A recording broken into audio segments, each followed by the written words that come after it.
वफाकी वज़ीर दाखिला शेख रशीद ने कौमी मफाद में सियासी क़यादत को मिलकर बैठने का मशवरा दे दिया। कहा अपोजिशन को अपनी अदम एतमाद की तहरीक वापस ले लेनी चाहिए। तहरीक पेश होने में अभी बहुत दिन बाकी हैं। तलखियाँ कम करेंगे। बिकने वाले अरकान चाहे किसी भी तरफ के हों, मुल्क के लिए ख़तरा होते हैं। बोल न्यूज़ से खुसूसी गुफ्तगू में उनका कहना था कि सियासत में खरीदो फरोख्त ना हो।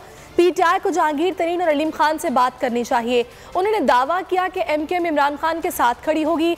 हमें हौसले से अदम एतमाद को निमटना है।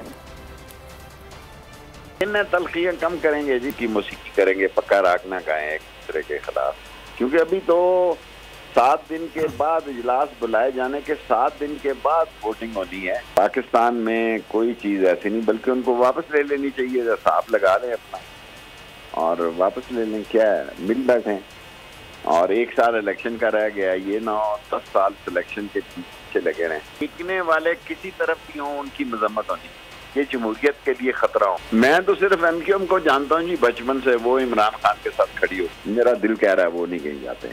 अलीम खान और जहांगीर तरीन के खिलाफ के साथ बात करते क्या हर्ज है आपको? सो PTI को इन दोनों से बातचीत करनी चाहिए, कोई हर्ज नहीं। सोच समझ के और हौसले से अदम एतमाद को पहले निपटाना है। ये निपट जाएगा तो फिर देखेंगे सूबे में क्या होता है। फुल प्रोटेक्शन देंगे लॉजेस को भी और पुराने MNA हाउसेस को भी और पॉलिसी। सब्सक्राइब करें और बेल दबाएं ताकि कोई खबर रह न जाए।